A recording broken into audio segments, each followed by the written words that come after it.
Welcome to Presha law tutorial. Hello learners, कैसे हैं आप? आई होप आप अच्छे होंगे और अपनी स्टडी कर रहे होंगे। जैसा कि हमारी लेक्चर सीरीज चल रही है लीगल हिस्ट्री सब्जेक्ट पे, तो लीगल हिस्ट्री में हमने रेगुलेटिंग एक्ट अभी कंप्लीट किया था, उसके डिफेक्ट्स पढ़े और डिफेक्ट्स में हमने ट्रायल्स भी पढ़े, जिसमें राजानंद कुमार केस था, आप कमालुद्दीन केस था, कौसिजुरा केस था, पटना केस था। उसके बाद हमने रेगुलेटिंग एक्ट भी पढ़ा, उसके बाद हमने सेटलमेंट एक्ट पढ़ा और सेटलमेंट एक्ट के बाद अब हम बात करेंगे स्टैब्लिशमेंट ऑफ अदालत सिस्टम।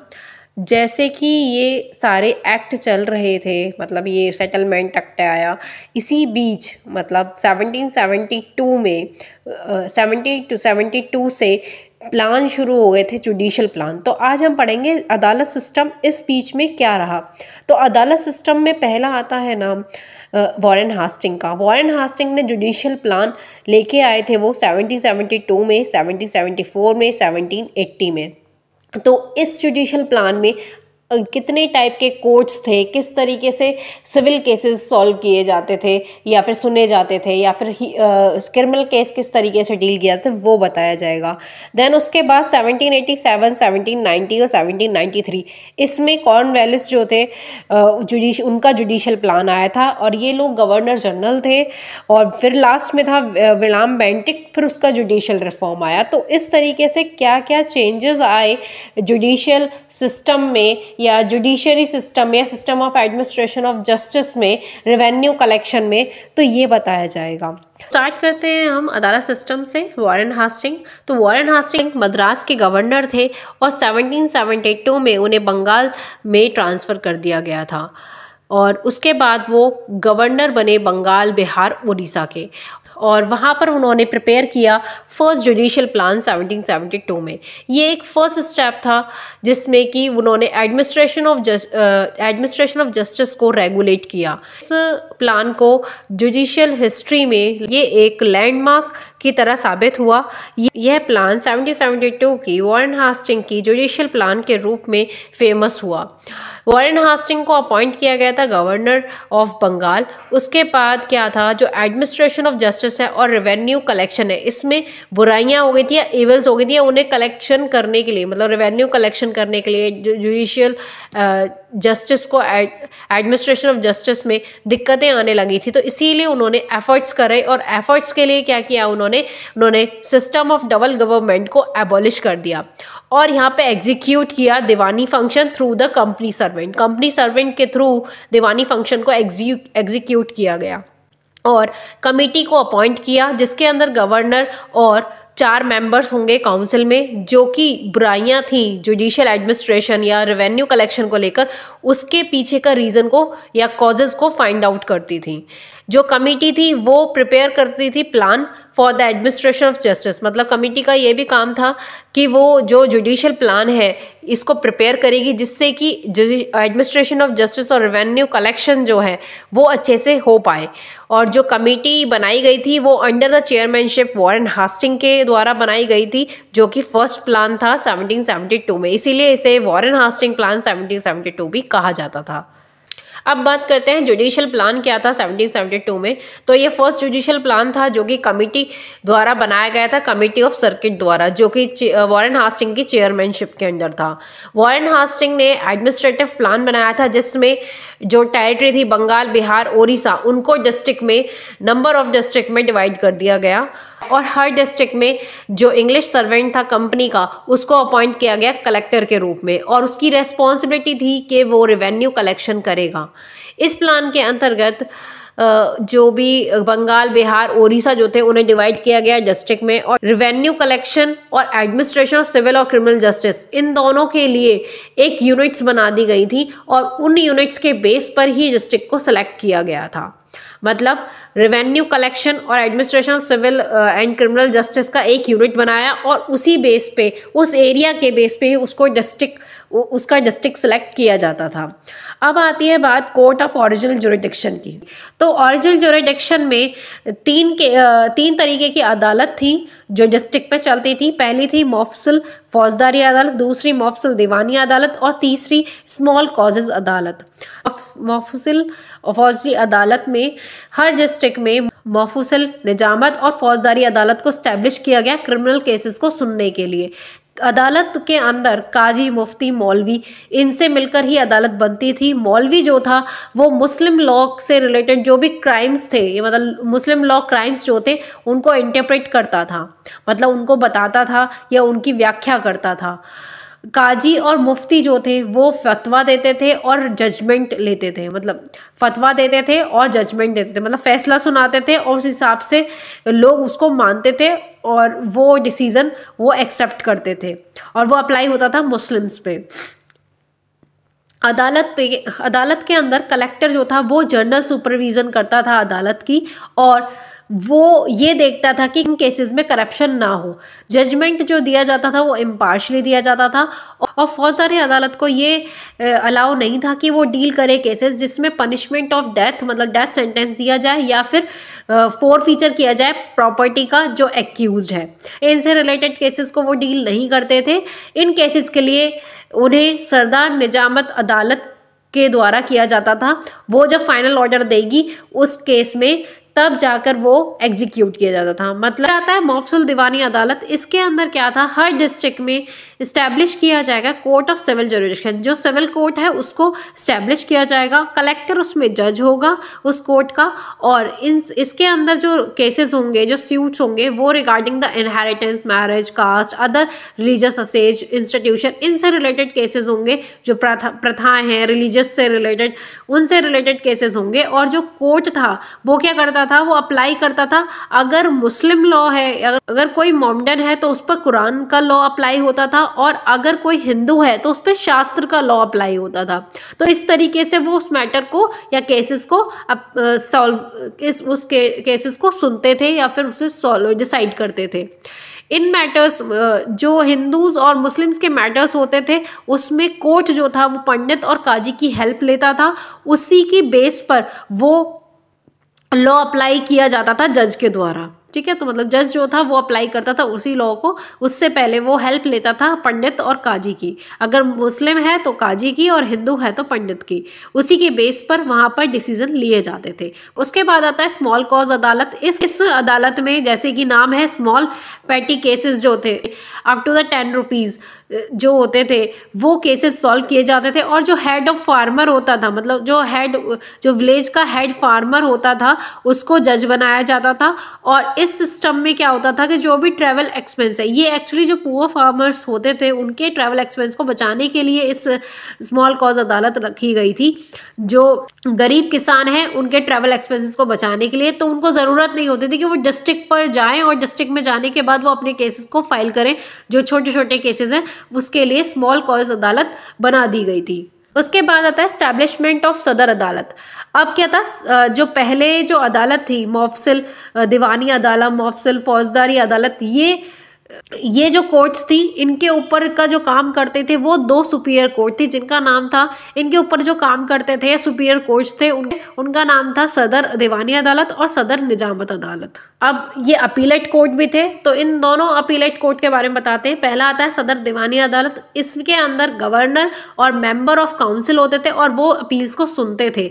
मफसल दीवानी अदालत मतलब सिविल केस जो होता था मफसल दीवानी अदालत को, उसकी जो अपील होती थी वो सदर दीवानी अदालत में होती थी। अगर कोई केस है 500 से ऊपर का है तो उसमें सुना जाता था। सदर दीवानी अदालत की फर्स्ट सिटिंग हुई थी 17 मार्च 1773 में और हर अपील में 5% चार्ज किया जाता था। अपील को फाइल किया जाता था अदालत में विद इन द 2 मंथ्स। मतलब मफसल दीवानी अदालत के द्वारा अगर कोई जजमेंट डिक्री या दिया गया है तो विद इन द 2 मंथ उसकी अपील की जाती थी सदर दीवानी अदालत में। निजामत अदालत के अंदर जो इंडियन जज होता था उसको दरोगा ए अदालत कहते थे, जिसके अंदर चीफ काजी, चीफ मुफ्ती और 3 मौलवी रहते थे। नवाब को अपॉइंट किया जाता था जिससे कि वो एडवाइस कर सके, जो भी पर्सनल लॉ होते थे उनसे रिलेटेड कोई भी एडवाइस कर सके गवर्नर। अगर डेथ सेंटेंस का पनिशमेंट होता था तो वो डील करते थे वारंट में, जो कि वारंट इशू किया जाता था किसके द्वारा, अदालत के द्वारा, और उसपे साइन किसके होते थे, नवाब द्वारा, जो हेड ऑफ निजामत होता था। और गवर्नर और काउंसिल जो थे वो सुपरवाइज करते थे इस अदालत को और कंट्रोल रखते थे, और जिससे कि करप्शन जो भी केसेस होते थे करप्शन से रिलेटेड उसे रिड्यूस करा जा सकता है। इसी वजह से वो मेंटेन करते थे रजिस्टर और रिकॉर्ड। अब बात करते हैं सिविल केस और क्रिमिनल केस दोनों की। तो सिविल केस के मामले में जब प्लेंटिफ फाइल करता था केस डिफेंडेंट के खिलाफ, तो एक्यूज पर्सन को लिमिटेड टाइम मिलता था कि वो आंसर दे। उसके बाद एग्जामिन किया जाता था विटनेस को और डिक्री दी जाती थी और फाइनल ऑर्डर लास्ट में पास कर दिया जाता था। जुडिशियल प्लान से क्या था कि लोगों का जो भी खर्चा था वो रिड्यूस करने की कोशिश की गई थी इस प्लान के थ्रू, और जो ऑफिसर थे जैसे कि काजी, मुफ्ती, इनको सैलरी दी जाती थी। इस प्लान से पहले जो जज को चार्ज किया जाता था वो कमीशन द्वारा किया जाता, बट नए प्लान में इस लॉ को अबॉलिश कर दिया था और इंट्रोड्यूस किया कोर्ट फी सिस्टम को, जहाँ पे जो फी जो थी वो गवर्नमेंट के पास जाती थी। इस प्लान के बाद जो इस्टेब्लिशमेंट ऑफ कोर्ट है वो कॉमन इंडियंस के द्वारा किया, जो कि बहुत इजी हो गया था जुडिशरी को अप्रोच करना। वॉरेन हास्टिंग बहुत इंटेलिजेंट पर्सन थे, उन्होंने पर्पसफुली जो फुल चार्ज है क्रिमिनल जस्टिस सिस्टम का वो पूरा नहीं लिया, बट निजाम को एक तरह से पपेट की तरह यूज करते थे वो। तो वॉरेन हास्टिंग जो थे वो बहुत इंटेलिजेंट थे, इसीलिए उन्होंने निजाम को साथ लेकर चलते थे, और अगर कोई ऐसा कोई डेथ सेंटेंस से रिलेटेड केस होता था तो उसमें वो क्या करते थे, पावर जो थी वो कंपनी को दे देते थे। अब क्या था, वॉरेन हास्टिंग जो थे वो हिंदू लॉज पे हिंदू का अप्लाई करते थे और मुस्लिम लॉज में मुस्लिम्स पे अप्लाई करते थे। वो इंडिया में दोनों ही तरीके जो रिलीजन थे उन पर अपने अपने लॉज को अप्लाई करते थे, पर्सनल लॉज को अप्लाई करते थे। इस प्लान के अंतर्गत, इस प्लान के अंदर जो कलेक्टर था उसके पास बहुत सारी पावर थी। कलेक्टर एडमिनिस्ट्रेटर होता था टैक्स कलेक्ट करने के लिए, सिविल जज वही होता था, सुपीरियर जो था क्रिमिनल कोर्ट्स का वही होता था। अब क्या था, जो कलेक्टर जो था उसके पास अनलिमिटेड पावर आ गई थी, और कलेक्टर कौन होते थे, सर्वेंट्स होते थे कंपनी के। अब वॉरेन हास्टिंग क्या था, उसको पता था कि जो कलेक्टर है वो करप्ट हो जाएंगे, जब उनपे ज्यादा पैसा आएगा तो वो करप्ट ही हो जाएंगे। अब क्या है, जो मेन पावर थी वो कंपनी के सर्वेंट्स के पास थी, और उन्होंने पहले ही बोल दिया था जो कंपनी डायरेक्टर्स थे कंपनी के, कि वो इस प्लान की जो फियर है, रियलिटी है, उसको वो समझ चुके थे। कंपनी डायरेक्टर्स को भी इस तरीके से बोल दिया था कि जो कलेक्टर्स हैं वो करप्ट हो सकते हैं, क्योंकि सारी पावर उन्होंने सर्वेंट ऑफ अ कंपनी को दे दी थी। भाई कलेक्टर कौन होते थे, सर्वेंट्स होते थे कंपनी के, तो उनके पास ज्यादा पैसा आता था। अब इन द ईयर 1773 में क्या था, कंपनी ने डायरेक्ट किया कलकत्ता काउंसिल को कि कलेक्टर जो है वो बहुत ज्यादा करप्ट हो चुके हैं। इसके बाद कलकत्ता गवर्नमेंट ने इंट्रोड्यूस किया न्यू प्लान रेवेन्यू कलेक्शन करने के लिए और एडमिनिस्ट्रेशन ऑफ जस्टिस के लिए नवंबर 23, 1773 में। उसके बाद इसको एनफोर्स किया गया 1774 में। अब आपको ये मैं कंडीशन बताती हूँ कब की थी, जब रेगुलेटिंग एक्ट से पहले यहाँ पे जो कंपनी सर्वेंट थे, जब वही सब चीज डील कर रहे थे, तो क्या था, करप्शन से रिलेटेड केसेस या कोई भी केसेस होता था वो उनको तो ब्राइबरी लेना शुरू कर दिया था उन्होंने। अब इसकी वजह से क्या था, उनके पास बहुत सारा पैसा आ गया था। तो वो जो 1773 का रेगुलेटिंग एक्ट था वो क्यों आया था, वो इसीलिए आया था क्योंकि जब वो लोग यहाँ से कमाकर जब अपने देश में जाते थे, इंग्लैंड में जाते थे, तो वो बहुत ज्यादा रिच होते थे। यहाँ तक कि उन्होंने जो ब्रिटिश पार्लियामेंट की जो मोहरें थी, जो सील थी, उनको खरीदना भी शुरू कर दिया था। तो इतना पैसा आ गया था उनपे, यहाँ से कमाकर वो वहां पर बहुत लेविशली लाइफ जीते थे। तो इसी वजह से रेगुलेटिंग एक्ट आया था। ठीक है, तो यही वो रीजन था जिसकी वजह से वो यहाँ पे बहुत सारा पैसा कमा रहे थे, क्योंकि यहाँ जो अदालत सिस्टम था वॉरेन हास्टिंग के द्वारा ही स्टार्ट हुआ, बट वो उन्हीं पे भारी पड़ गया क्योंकि उसके बाद ही रेगुलेटिंग एक्ट आ गया। देन अब आता है जुडिशियल प्लान 1774 का। अब इस प्लान के तहत हर डिस्ट्रिक्ट में कलेक्टर को वापस बुला लिया गया था और कलेक्टर्स के प्लेस पर एक इंडियन ऑफिसर को अपॉइंट किया गया, जिसे दीवान या आमिल दीवान कहा जाता था। दीवान को दीवान को कलेक्शन ऑफ रेवेन्यू करने के साथ साथ मुफस्सिल दीवानी अदालत में जज के रूप में कार्य करने का अधिकार था। और बंगाल, बिहार, उड़ीसा के टेरिटरी को 6 डिवीजन में डिवाइड किया गया, जिनके हेडक्वार्टर कलकत्ता, वर्धमान, मुर्शिदाबाद, ढाका और पटना में थे। फिर उसके बाद प्रोविंशियल काउंसिल बनाया गया, जिसके अंदर 4 से 5 जो इंग्लिश सर्वेंट थे कंपनी के, उन्हें अपॉइंट किया गया ईच डिवीजन पे, जिनका काम था कि वो सुपरवाइज करेंगे कलेक्शन ऑफ रेवेन्यू के लिए, और जो अपील होगी आमिल और दीवान के यहाँ से जो भी अपील्स होंगी वो उनके यहाँ सुनी जाएंगी। और अगर अपील प्रोविंशियल काउंसिल के पास तभी अलाउ होगी जब उसका अमाउंट 1000 रुपीज होगा। अगर 1000 रुपीज से ज्यादा का अमाउंट होता था तो अपील कहाँ होती थी? सरदार दीवानी अदालत में। सरकार दीवानी अदालत के अंदर गवर्नर और उसके काउंसिल जो थे वो बैठते थे। वॉरेन हास्टिंग ने ये सोचा था कि ये जो प्लान है ये टेम्परेरी प्लान है, क्योंकि ज्यादा वो चेंजेस नहीं कर पाए थे, क्योंकि करप्शन जो था वो अब भी बढ़ रहा था, क्योंकि इंग्लिश सर्वेंट अभी भी प्रोविंशियल काउंसिल में थे। उसके बाद क्या था, रेगुलेटिंग एक्ट पास हो गया था इस टाइम पे, तो वॉरेन हास्टिंग ने ज्यादा चेंजेस नहीं कर पाए थे 1774 के प्लान में, जब तक कि 1780 का प्लान नहीं आ गया। सो नेक्स्ट आता है जुडिशियल प्लान ऑफ 1780। 1774 के जुडिशियल प्लान के बाद 1780 का जुडिशियल प्लान आता है, जो वॉरेन हास्टिंग के द्वारा बनाया जाता है। इंडियन सिविल प्रोसीजर कोड जो प्रिपेयर किया गया था वो 1780 में कहा गया था। वॉरेन हास्टिंग को पता था कि 1774 की जो भी जुडिशियल प्लान था वो सही नहीं है, तो जब वॉरेन हास्टिंग को अगेन चांस मिला तो उन्होंने चेंजेस किए जुडिशियल प्लान 1774 में। अप्रैल 1780 को चेंजेस किए। 1780 की जो जुडिशियल प्लान था उसके अनुसार न्यू प्लान को इंट्रोड्यूस किया गया। जुडिशियल और एग्जीक्यूटिव फंक्शंस को अलग कर दिया, मतलब कि सेपरेट कर दिया। अब बात करते हैं हम प्रोविंशियल काउंसिल की। प्रोविंशियल काउंसिल में क्या था, कोई न्यायिक कार्य नहीं होते थे, मतलब कि कोई जुडिशियल वर्क नहीं होता था, वो सिर्फ डील करता था रेवेन्यू से रिलेटेड वर्क, कलेक्शन और रेवेन्यू केसेस के साथ। बट ये प्लान में एक प्रॉब्लम थी कि जो एरिया था वो बहुत वास्ट था और अदालत बहुत कम थी। जब एरिया ज़्यादा था तो अदालतें कम थी, तो उसके अंदर क्या था, वो एडमिनिस्टर नहीं कर पाते थे, क्योंकि इन केसेस में ज़्यादा टाइम लगता था और जजेस बहुत लिमिटेड थे। इसी वजह से जो बकाया था, मतलब आउटस्टैंडिंग अमाउंट होता था, जो एरियर अमाउंट होता था, वो हर अदालत पर बढ़ता जा रहा था। दूसरी समस्या यह भी थी कि जो विटनेस थे उनको अदालत तक पहुंचने के लिए बहुत ट्रैवल करना पड़ता था। पूरे बिहार में केवल एक ही कोर्ट था, एक ही अदालत थी। इस वजह से लोग क्या करते थे, अपने जो फाइल केसेस थे वो फाइल करना बेहतर नहीं समझते थे, क्योंकि जब उन्हें देरी होती थी और जो केसेस जो फाइल किए जाते थे कोर्ट में, उनका मतलब ये था कि जो जस्टिस है वो डिले होना, फिजिकल हैरेसमेंट होना, वेस्ट ऑफ टाइम होना और मनी का वेस्टेज होना। तो इस वजह से वो फाइल ना करना ही बेहतर समझते थे।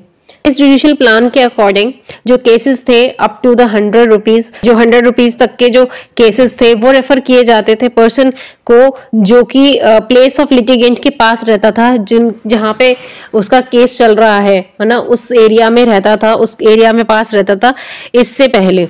ठीक है, बट इससे पहले क्या था, ये कंपलसरी होता था कि उसका जो केस है, वो उस पर्सन का केस उस अदालत में कंपलसरी फाइल होना जरूरी है। सेकंड प्रॉब्लम ये थी, जो पर्सन जो वर्क करते थे, ऑनरेबल जज थे, उनको सैलरी नहीं मिलती थी, और जो जमींदार और पब्लिक ऑफिसर थे वो एक्ट कर रहे थे एज ऑनरी जज के रूप में, इसके लिए पैसे लेते थे। और जो जमींदार थे वो भी करप्ट, उन्हें चांस मिल जाता था करप्शन करने का, क्योंकि वो ऑर्डिनरी जज के रूप में वहाँ काम करते थे। वॉरेन हास्टिंग सेटिस्फाई नहीं थे प्लान ऑफ 1780 के लिए, तो उन्होंने सोचा कि जुडिशियल प्लान सिस्टम को और इम्प्रूव करना चाहिए। 29 सितंबर 1780 में वॉरेन हास्टिंग ने प्रपोज किया काउंसिल के अंदर चीफ जस्टिस सर एम्पे को, और रिक्वेस्ट किया कि वो एक्सेप्ट करें जो ऑफिस है सरदार दीवानी अदालत का, उसका चार्ज वो निभाएं। इसके बाद एमपी ने यह जो प्रस्ताव था, यह जो ऑफर था, ये एक्सेप्ट कर लिया, और वे 1 वर्ष तक सरदार दीवानी अदालत में रहे। लेकिन उन्होंने सरदार दीवानी अदालत में बहुत सुधार किए। एमपी ने 3 नवंबर 1780 को अदालत में सुधार के लिए कई नियम बनाए, मतलब कई रेगुलेशंस बनाए। मतलब दीवानी अदालत के प्रोसीजर को रेगुलेट करने के लिए फर्स्ट रिफॉर्म रेगुलेशन को पास किया गया। इस रूल के अकॉर्डिंग जो हिंदू पंडित थे या फिर मुस्लिम मुल्लाज थे, उनको अलाउ था कि वो उनके अगर कोई केस या फिर कोई कॉज ऐसा आता था उनसे रिलेटेड, हिंदू या मुस्लिम से रिलेटेड, तो उन्हें अलाउ था कि वो हिंदू केसेस के लिए पंडित और मुस्लिम केसेस के लिए मुल्ला जो थे, मौलवीज जो थे, उन्हें उनके अकॉर्डिंग उन केसेस को डिसाइड किया जाए। इम्पे ने सिविल प्रोसीजर कोड को कंपाइल किया फॉर द गाइडेंस ऑफ सरदार अदालत और मफसल से दीवानी अदालत, जो कि first code of civil procedure था जो प्रिपेयर किया गया था इंडिया में। सिविल प्रोसीजर कोड को प्रोमुलगेट किया गया काउंसिल के द्वारा ऑन जुलाई 1751 में। इसको रेगुलेशन के फॉर्म में माना गया और एक ये सिविल रूल्स के लिए एक डाइजेस्ट था, मतलब कि एक सिविल रूल्स को चलाने के लिए एक रेगुलेशंस थे जिनके अनुसार वो काम करते थे। इस कोड के अंदर क्या था, कंसोलिडेट किया गया था डिटेल्ड सिविल प्रोसीजर को। इस कोड के अंदर 95 क्लॉज थे जिसके अंदर जितने भी प्रीवियस रेगुलेशन थे उनको सिविल प्रोसीजर में रिपीट किया गया। मतलब जो रूल्स थे, रेगुलेशंस थे, उनको एक सिविल प्रोसीजर रूल्स के अकॉर्डिंग उनको उन रेगुलेशंस को रेगुलेटिंग किया गया जो प्रीवियस रेगुलेशंस थे।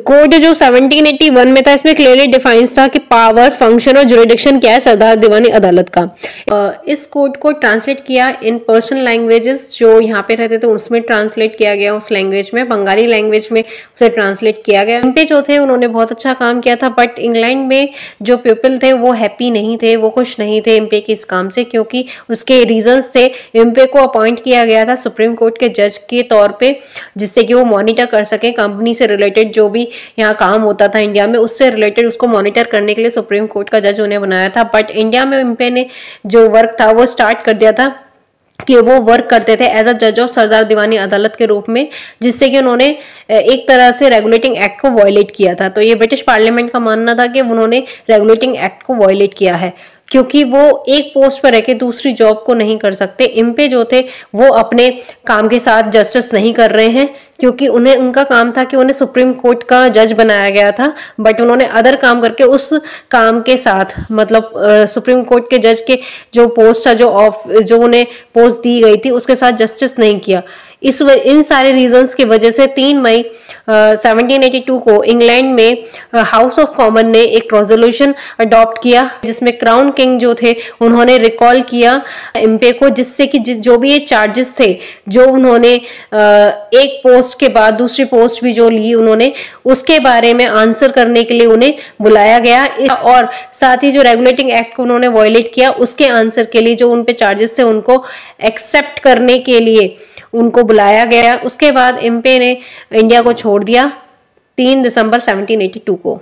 देन अब आता है जो क्रिमिनल जस्टिस सिस्टम था हास्टिंग ने, उसके लिए क्या क्या फॉलोइंग स्टेप्स लिए वॉरेन हास्टिंग ने। तो जो वॉरेन हास्टिंग ने मशीनरी एक क्रिएट की थी जिससे कि अरेस्ट किया जाए क्रिमिनल को और उनको पेश किया जाए बिफोर द फौजदारी अदालत के सामने ट्रायल के लिए। यह सिस्टम भारत में पहले कभी नहीं थी। इसके पहले कलकत्ता में क्रिमिनल अदालत के कामकाज पर नजर रखने के लिए न्यू डिपार्टमेंट बनाया गया था। यह डिपार्टमेंट गवर्नर जनरल के अधीन, मतलब गवर्नर जनरल के अंडर में काम करता था। जो हेड ऑफ डिपार्टमेंट था उसको कहते थे रिमेम्बरेंस ऑफ क्रिमिनल कोड। सभी क्रिमिनल कोड्स इस डिपार्टमेंट को रोज समय समय पर रिपोर्ट भेजते थे।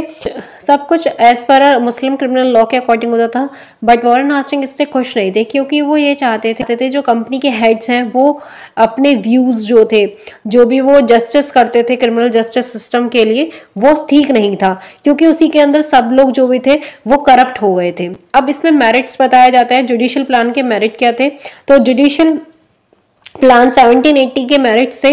पर्सनल लॉ जो हिंदू और मुस्लिम थे वो सेफ गार्डेड थे। हिंदू और मुस्लिम जो मैटर्स होते थे उनको मैटर्स जो होते थे उन पर्सन्स को प्रायोरिटी दी जाती थी। डिस्ट्रिक्ट को सिलेक्ट किया गया था as a unit administration, justice और रेवेन्यू कलेक्शन के लिए। और जुरिडिक्शन जो था दीवानी और फौजदारी अदालत का वो क्लियरली डिफाइंड था। और जो जजेस थे इन कोर्ट्स के वो इंग्लिश मैन थे, बट उनको कोई नॉलेज नहीं थी पर्सनल लॉ की हिंदू मुस्लिम के लिए। इस डिफेक्ट की वजह से उन्हें अपॉइंट करने पड़ते थे नेटिव लॉ ऑफिसर्स को, जो निजी लॉ ऑफिसर थे, जैसे मुफ्ती और मौलवीज और पंडित जो होते थे हिंदू लॉ के लिए और मौलवीज जो होते थे मुस्लिम लॉ के लिए, उनको अपॉइंट करना पड़ता था। और ये जो कमीशन बेसिस था इसको रिप्लेस किया गया कोर्ट फी के मैटर के साथ। मतलब जो पहले कमीशन को रिप्लेस किया गया कोर्ट फी के रूप में, और ये जो डिपॉजिट किया गया था गवर्नमेंट को, जजेस को नहीं किया जाता था। इस चेंज के बाद जो जजेस थे उन्होंने पर्सनल इंटरेस्ट दिखाना बंद कर दिया था पर्टिकुलर केस में, और इसी वजह से इम्पार्शियल और फेयर जस्टिस होना शुरू हो गया था, ये चेंजेस होने शुरू हो गए थे। अब आती है बात डीमेरिट्स की। तो जुडिशियल प्लान 1780 में काफ़ी अगर बदलाव थे, चेंजेस है, तो उसका नेगेटिव इफेक्ट भी हो रहा था। तो पहला तो लेस नंबर ऑफ कोर्ट्स, जो हेड फार्मर्स थे उनको पावर दी गई थी कि पैटी केसेस से रिलेटेड जो 10 रुपए तक के जो पैटी केसेस थे वो सुनेंगे, और ये नेसेसरी था कि ज़्यादा से ज़्यादा वहाँ पे सबऑर्डिनेट कोर्ट हों, बट वहाँ क्या था, कोर्ट्स जो थी वो बहुत कम थी और एरिया ज़्यादा था हर डिस्ट्रिक्ट का। देन उसके बाद आता है concentration of power, administrative, tax collection, judicial, ये जो थे ये कलेक्टर संभालता था, और कलेक्टर जो था वो सिविल जज था एज वेल एज सुपीरियर था क्रिमिनल कोर्ट्स का। तो ये इम्पॉसिबल होता था कलेक्टर के लिए कि वो अपना टाइम और एनर्जी जो है वो इन सारी चीज़ों में रेगुलेट कर सके, इन सारी चीज़ों को संभाल सके। तो एक तरह से जो कंसंट्रेशन ऑफ पावर है वो सिर्फ कलेक्टर को दे दी गई थी, इस वजह से इसमें ये भी ड्रॉबैक बहुत इंपॉर्टेंट रोल प्ले करता था। देन नेक्स्ट आता है जुडिशियल रिफॉर्म ऑफ कॉर्नवालिस। जो अब तक हमने पढ़ा था वो पढ़ा था judicial plan of Warren Hastings, उसके बाद कॉर्नवालिस आए गवर्नर जनरल के रूप में। तो वॉरेन हास्टिंग को सक्सीड किया लॉर्ड कॉर्नवालिस ने 1786 में। कॉर्नवालिस का जो गवर्नर जनरल पद था वो जो पोस्ट थी वो 1786 से लेकर 1793 तक रहा। इस पीरियड में बहुत ज़्यादा रिमार्केबल और हाईली क्रिएटिव पीरियड था ये इंडियन लीगल हिस्ट्री का। वो कमांडर इन चीफ के साथ साथ गवर्नर जनरल भी थे। लॉर्ड कॉर्नवालिस अपने टेन्योर में इंडिया में रेवेन्यू, मिलिट्री, सिविल और क्रिमिनल जुडिशियल सिस्टम में रिफॉर्म्स लाए। जो कॉन्सेप्ट ऑफ एडमिनिस्ट्रेशन है लॉ के अकॉर्डिंग फर्स्ट टाइम कॉर्नवालिस ने इंट्रोड्यूस किया। इसके बाद वो इंडिया आने के बाद उन्होंने पाया कि जितना भी होल सिस्टम है वो कॉम्प्लिकेटेड है, इलॉजिकल है और वेस्टफुल है। तो उन्होंने रीऑर्गेनाइज किया जुडिशियल सिस्टम को बोथ सिविल और क्रिमिनल मैटर्स में, और बंगाल, बिहार, उड़ीसा के अंदर।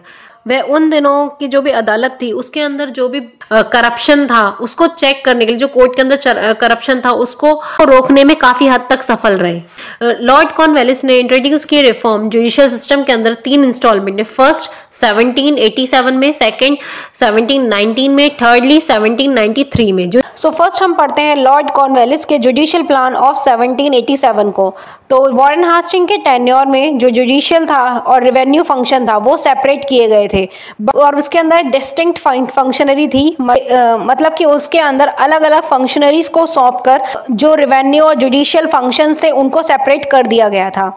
डायरेक्टर ऑफ अ कंपनी ने इकोनॉमी को लेकर सिंप्लीफिकेशन, प्योरिफिकेशन की डिमांड की, और साथ साथ ये डिमांड किया कि जो भी एसेंशियल पार्ट है इस आइडिया का, जो कि मर्जर की बात करता है रेवेन्यू और जुडिशियल फंक्शन को, तो इन बातों के लिए लेकर कंपनी डायरेक्टर ने डिमांड किया। तो कोर्ट ऑफ डायरेक्टर्स जो थे उन्होंने डायरेक्ट किया कॉर्नवालिस को कि इन दोनों फंक्शन को मर्जर किया जाए, मतलब इन दोनों फंक्शन को एक ही इंसान को दिया जाए, एक ही बॉडी को दिया जाए, एक ही पर्सन को दिया जाए, जिसमें रेवेन्यू, जुडिशियल, मैनेजरियल फंक्शन वो एक ही जना करे। इस डायरेक्शन को लॉर्ड कॉर्नवालिस ने लिया और इस स्कीम को इंट्रोड्यूस किया गया 2 रेगुलेशंस में। पहला डील कर रहा था रेवेन्यू एडमिनिस्ट्रेशन को, जो पास हुआ था 8 जून 1787 में, और दूसरा रेगुलेशन बनाया गया था एडमिनिस्ट्रेशन ऑफ जस्टिस को लेकर, जो एनेक्ट हुआ था जून 27, 1787 को। तो इस प्लान में कोर्ट ऑफ डायरेक्टर्स के डायरेक्शन में कॉर्नवालिस ने जो भी रेगुलेशंस थे वो बनाए। द नेक्स्ट आता है silent feature of the regulation of 1787। तो 1787 जुडिशियल प्लान में क्या साइलेंट फीचर्स थे रेगुलेशन के। जो 2 रेगुलेशंस जो बनाए थे एडमिनिस्ट्रेशन ऑफ जस्टिस को लेकर और रेवेन्यू कलेक्शन को लेकर, तो वो उनके फीचर्स क्या थे। तो पहला फीचर यही आता है कि जो नंबर ऑफ डिस्ट्रिक्ट थे उनको रिड्यूस कर दिया गया 36 से 23, मतलब पहले 36 थे, बाद में 23 डिस्ट्रिक्ट्स बनाए गए। In each district, her district में कंपनी के जो सर्वेंट थे, कंपनी के जो इंग्लिश सर्वेंट थे उनको अपॉइंट किया गया था एज अ कलेक्टर। दूसरा आता है जो कलेक्टर जो थे उनका ये काम था कि जितने भी रेवेन्यू कलेक्शन से रिलेटेड जो भी वर्क होता था डिस्ट्रिक्ट में, उसका चार्ज कलेक्टर संभालता था, और जितने भी रेवेन्यू केसेस होते थे जो डिसाइड किए जाते थे कोर्ट के द्वारा, जिसे मल अदालत कहा गया था इसमें, इसके अंदर जो प्रिसाइडेड जो करता था, जो उसमें जज होता था, वो कलेक्टर के द्वारा होता था, मतलब वो कलेक्टर करता था। देन कलेक्टर जो थे वो एक्ट करते थे एज अ जज in the district of Mufassil दीवानी अदालत, मतलब जो कलेक्टर थे वो जज होते थे डिस्ट्रिक्ट मोफसिल दीवानी अदालत में, जिससे कि वो सिविल केसेस को डिसाइड कर सकें। जो जज थे उनका काम था कि वो केसेस को डिसाइड करें, और जो भी क्लेम्स हैं concerning about succession boundaries to zamindar से लेकर या फिर बाउंड्रीज को लेकर जमींदारीज ताल्लुकदारीज और जो भी रेंट फ्री लैंड से रिलेटेड जो भी केसेस होते थे वो उसको डील करते थे।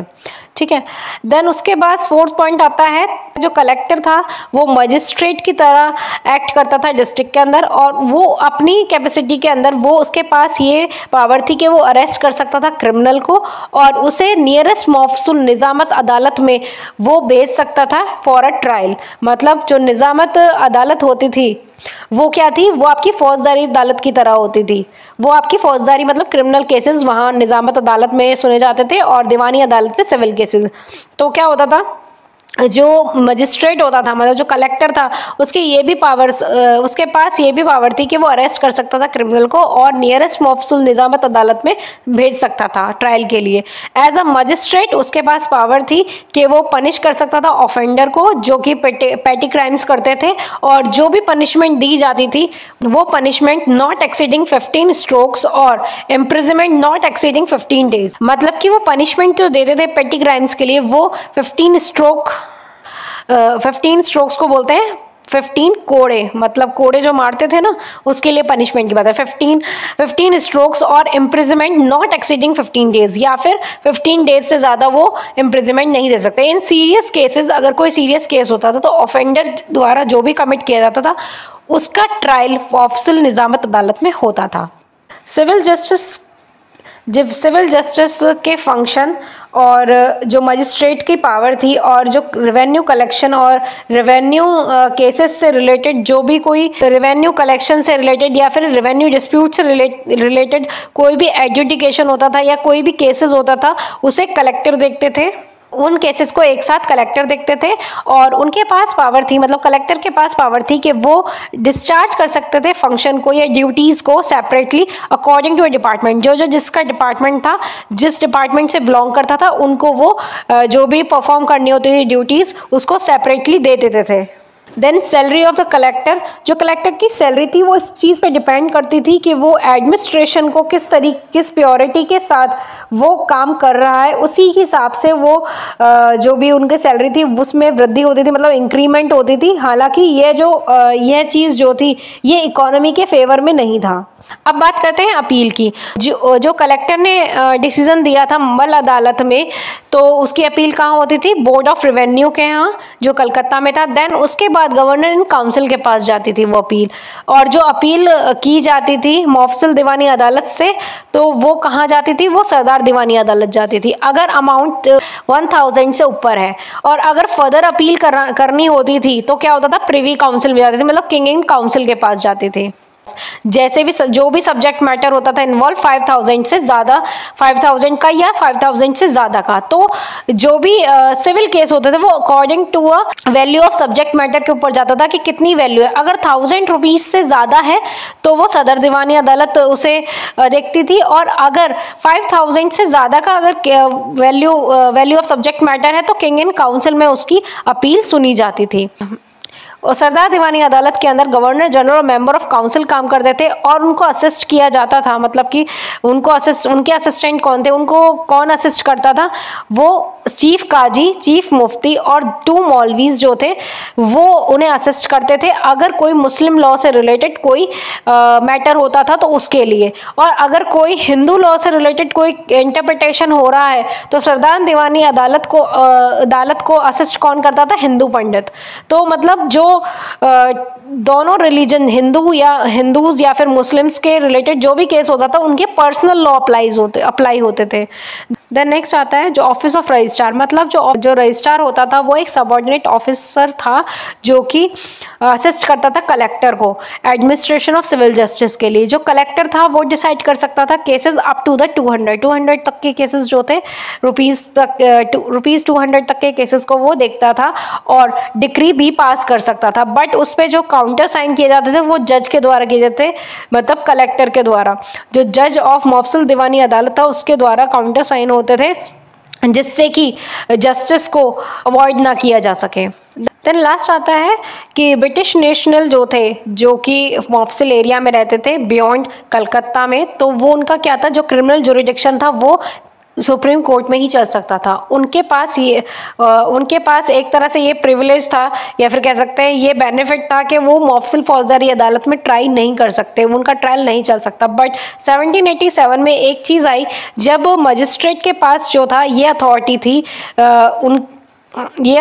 उनको ओथ लेते वक्त ये भी इंफॉर्मेशन दी गई कि वो ब्रिटिश सब्जेक्ट से रिलेटेड भी अप्रहेंड कर सकते हैं, मतलब ब्रिटिशर्स के ऊपर भी केसेस, क्रिमिनल केसेस अप्लाई कर सकते हैं, क्रिमिनल केसेस का ट्रायल कर सकते हैं। बट ऐसी कोई सर्कमस्टेंस होनी चाहिए जिसकी वजह से इंक्वायरी पहले, मान लो कि अगर कोई ब्रिटिशर ने कोई क्राइम किया तो पहले उसकी सर्कमस्टेंसेस को देखा जाएगा, इंक्वायरी की जाएगी। अगर मजिस्ट्रेट सेटिस्फाई होगा तो उस जो भी ग्राउंड ऑफ ट्रायल होगा, अगर वो एग्जिस्ट करता है ट्रायल, मतलब अगर उसका ट्रायल होना होता है तो ग्राउंड्स देखे जाएंगे। अगर वो एग्जिस्ट करता है तो उस एक्यूज को कलकत्ता भेजा जाएगा, मतलब सुप्रीम कोर्ट पास, और कलकत्ता भेजा जाएगा ट्रायल के लिए। और अगर कोई कंप्लेनेंट है या कोई विटनेस है तो भी उसे कलकत्ता जाना पड़ेगा जिससे कि एक्यूज का ट्रायल चल सके, प्रोसिक्यूट किया जाए एक्यूज को। फिर उसके बाद क्या, अगर कोई पुअर है तो उसका चार्ज, जो उसका जर्नी का जो चार्जेस है वो गवर्नमेंट देगी। और जितने भी यूरोपियंस हैं, क्योंकि यहाँ पे यूरोपियंस भी थे, ब्रिटिशर्स भी थे, इंडियंस भी थे, जो यूरोपियंस थे उन पर ब्रिटिश सब्जेक्ट अप्लाई नहीं था, मतलब उन्हें ब्रिटिशर्स नहीं माना जाता था और उनको सेम रखा जाता था जैसे कि इंडियंस पे लॉ अप्लाई होता था, तो उनको सेम फुटिंग पे रखा जाता था। जो कि इंडिया में जैसे इंडियंस पे अप्लाई होता था लॉ, ऐसे यूरोपियंस पे होता था। और जो भी केसेस होते थे यूरोपियंस से रिलेटेड, तो वो भी मफसल फौजदारी अदालत के पास ही उनका जुरिडिक्शन होता था, मतलब उनके केसेस जो थे वो मफसल फौजदारी अदालत में ही जाते थे। देन अब हम बात करते हैं डिफेक्ट्स ऑफ स्कीम ऑफ 1787। तो जुडिशियल प्लान जो था 1787 का, उसमें क्या था, इसके डिफेक्ट्स क्या थे। जो कलेक्टर थे उसके पास क्या था, उसके पास सारी पावर थी, एक यूनाइटेड पावर थी और वो सारे फंक्शन करता था जुडिशियल और एग्जीक्यूटिव। तो वो एक ही पर्सन के पास आ गई थी ये दोनों पावर, क्योंकि बोर्ड ऑफ डायरेक्टर थे, उन्होंने डायरेक्ट किया था कॉर्नवालिस को कि सारी पावर जो है वो एक ही पर्सन के पास रहनी चाहिए। तो ये एक रेट्रोग्रेड स्टेप था, मतलब कि एक ऐसा स्टेप था जो कि इफेक्ट कर रहा था, क्योंकि सारी पावर जो थी वो एक पर्सन के पास थी। जो कलेक्टर थे वो क्या थे, वो उनका ज़्यादा इंटरेस्ट रेवेन्यू कलेक्शन में ज़्यादा था rather than administration of justice. Administration of justice में जो फेयर है या इम्पार्शियल है, ये चीज़ें नहीं आ पा रही थी। जो कलेक्टर थे उनका इंटरेस्ट ज़्यादा रेवेन्यू कलेक्शन में था, तो ये भी एक डिफेक्ट का बहुत बड़ी कारण था। अब इसी के बाद आता है next judicial plan. Then next आता है लॉर्ड कॉर्नवालिस का जुडिशियल प्लान जो 1790 में आया था। जुडिशियल प्लान जो 1787 में आया था, जो हमने अभी पढ़ा है, उसमें इंट्रोड्यूस किया गया था रिफॉर्म्स जो कि सिविल और रेवेन्यू कोर्ट्स में आए थे। उस टाइम पे क्रिमिनल जस्टिस को एडमिनिस्टर किया जाता था as per Mohammedan criminal law के अकॉर्डिंग, जिसके अंदर बहुत सारे डिफेक्ट्स भी थे। 1790 के जो लॉर्ड कॉर्नवालिस का जो जुडिशियल प्लान था, उसमें जो अटेंशन दिया गया था वो क्रिमिनल कोर्ट के रिफॉर्म्स पे दिया गया था, क्योंकि लॉर्ड कॉर्नवालिस को ये रियलाइज हुआ कि जो प्रिवेलिंग सिस्टम है, जो क्रिमिनल कोर्ट्स का सिस्टम है, वो डिफेक्टिव और इनसफिशिएंट है। तो जो जुडिशियल प्लान था 1787 का, इसके थ्रू मजिस्ट्रेट, मतलब जो कलेक्टर्स थे, उनको एम्पावर दिया गया, उनको पावर दी गई कि वो ट्राई कर सकते हैं, पनिश कर सकते हैं पेटी ऑफेंस को, और उनके पास लिमिटेड पावर भी थी जिससे कि वो क्रिमिनल केसेस को ट्राई कर सकते हैं या ट्रायल कर सकते हैं, सुनवाई कर सकते हैं उसकी। उसका रिजल्ट ये था कि मफसल फौजी अदालत के मुस्लिम लॉ ऑफिसर मुफ्ती काजी के द्वारा मेजॉरिटी ऑफ केसेस को डिसाइड किया जाता था। और जो अदालत थी, ये जो अदालत थी वो होली अनसेटिस्फैक्ट्री और इरेगुलर थी। इसी वजह से एडमिनिस्ट्रेशन क्रिमिनल जस्टिस में मेजर डिफेक्ट्स थे, जिसे हम इन पॉइंट्स में पढ़ेंगे। पहला आता है जो एंटायर क्रिमिनल एडमिनिस्ट्रेशन जस्टिस था और उनका कोई इफेक्टिव एडमिनिस्ट्रेटिव कंट्रोल नहीं था मुस्लिम लॉ ऑफिसर्स पे, जो कि जज थे क्रिमिनल कोर्ट के। दूसरा डिफेक्ट ये था, जो सैलरी दी जाती थी, जो पर्सन एंगेज थे क्रिमिनल जस्टिस को लेकर या फिर वहाँ पे जो वर्क करते वो क्वाइट इनसफिशिएंट था, और जिससे कि वो अपनी डिग्निटी को, उस ऑफिस की डिग्निटी को बरकरार कर सके। उसके देन थर्ड इसका डिफेक्ट ये था कि उनको कोई सिक्योरिटी ऑफ टेन्योर नहीं था मुस्लिम लॉ ऑफिसर्स को। उन्हें डिसमिस किया जा सकता था एट द डिस्क्रिशन ऑफ नायब नवाब के द्वारा। इसी वजह से उन्होंने ब्राइब्स लेना शुरू कर दिया था और इससे वो अमीर होते जा रहे थे, जिससे कि वो आगे जाकर कंफर्टेबली रह सके। इसी वजह से वो ब्राइब ले रहे थे। तो इसी वजह से मिसकैरेज ऑफ जस्टिस जो था वो प्रेवलेंट हो रहा था।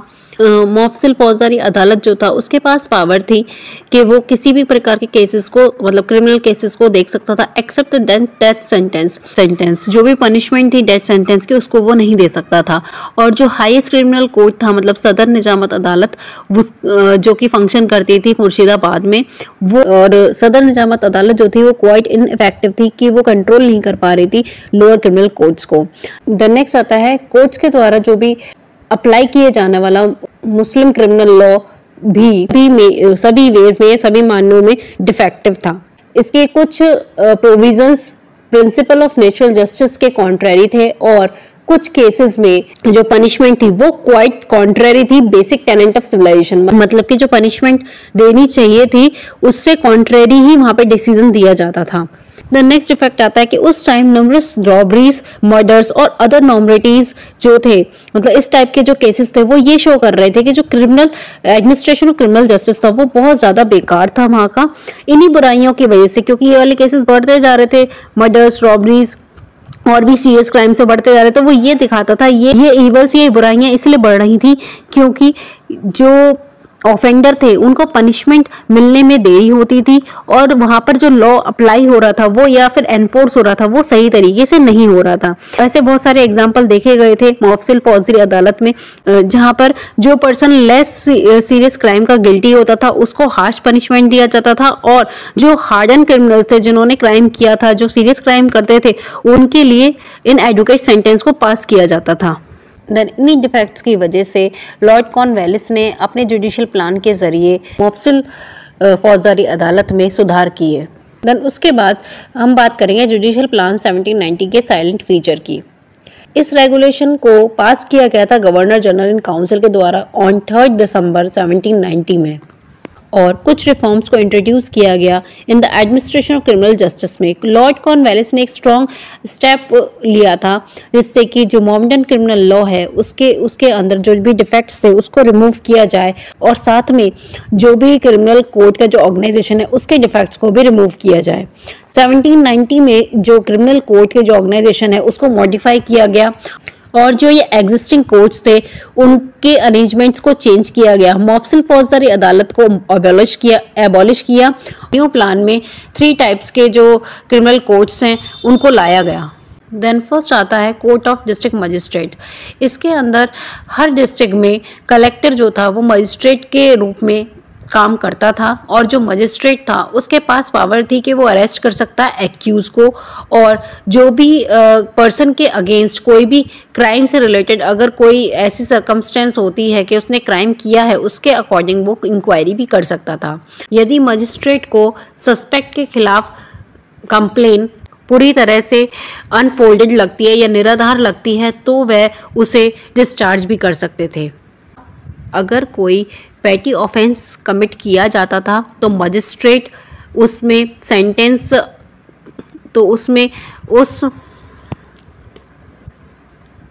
मजिस्ट्रेट खुद ही उसमें 15 नॉट एक्सीडिंग 15 स्ट्रोक और 15 डेज ऑफ इम्प्रिजनमेंट इतनी पनिशमेंट वो सुना सकते थे। 15 स्ट्रोक का मतलब है 15 कोड़े या फिर 15 दिन का कारावास, इससे ज़्यादा का वो पनिशमेंट मजिस्ट्रेट नहीं दे सकते थे। अगर क्राइम सीरियस होता था तो उसका ट्रायल सर्किट कोर्ट द्वारा किया जाता था। कुछ क्राइम्स में वह सर्किट कोर्ट की नेक्स्ट मीटिंग में ट्रायल चलाने के लिए एक्यूज को जमानत पर रिहा भी कर सकता था, but in a case of murder, robbery, इन क्राइम से related court of circuit bail grant नहीं करता था। देन नेक्स्ट आता है कोर्ट ऑफ सर्किट।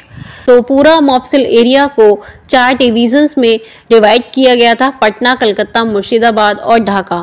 सभी क्रिमिनल केसेस की जो भी सुनवाई होती थी उसके लिए ईच डिवीज़न में 2 कंपनियों के जो भी सर्वेंट्स होते थे उनसे मिलकर एक सर्किट कोर्ट को एस्टेब्लिश किया गया। ये कोर्ट स्टेशनरी नहीं था, मतलब ये स्थिर नहीं था, ये एक जगह नहीं रहता था, बल्कि ये एक मूविंग कोर्ट था जो कि एक डिस्ट्रिक्ट से दूसरे डिस्ट्रिक्ट जाता था विद इन द डिवीज़न, जिससे कि वो एक्यूज पर्सन को ट्राई कर सके।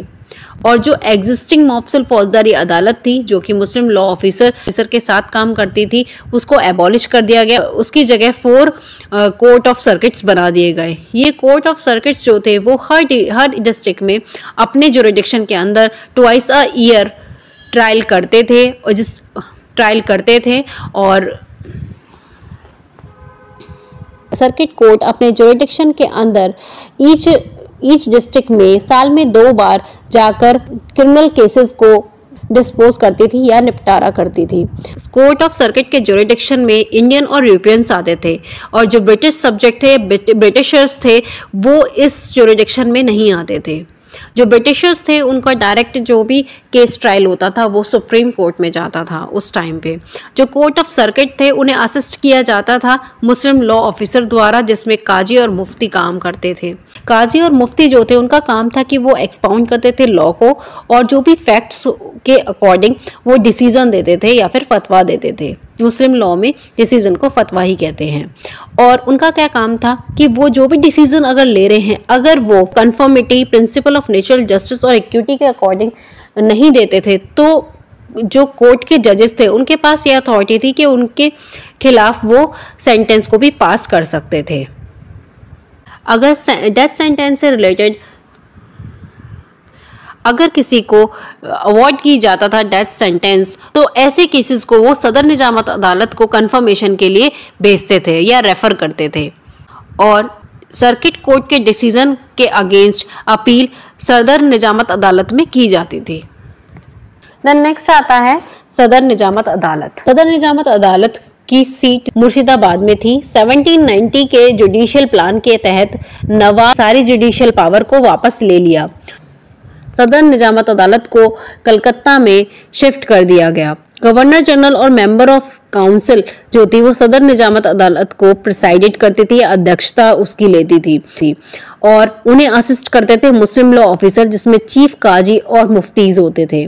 सदर निजामत अदालत को वंस इन अ वीक में अपना काम करना था और इसकी प्रोसीडिंग्स की वो रेगुलर रिकॉर्ड अपने पास रखते थे। सदर निजामत अदालत में माउंटेन क्रिमिनल लॉ को अप्लाई किया गया जो कि अमेंडेड किया गया था गवर्नर जनरल इन काउंसिल के द्वारा। ऐसे सिस्टम को बनाया गया जो कि रॉबरी और करप्शन के अगेंस्ट हो। मुस्लिम लॉ ऑफिसर को नॉमिनेट किया जाता था गवर्नर जनरल इन काउंसिल के द्वारा। बस गवर्नर जनरल इन काउंसिल के पास पावर थी उन्हें रिमूव करने की on the ground of incapacity और मिसकंडक्ट।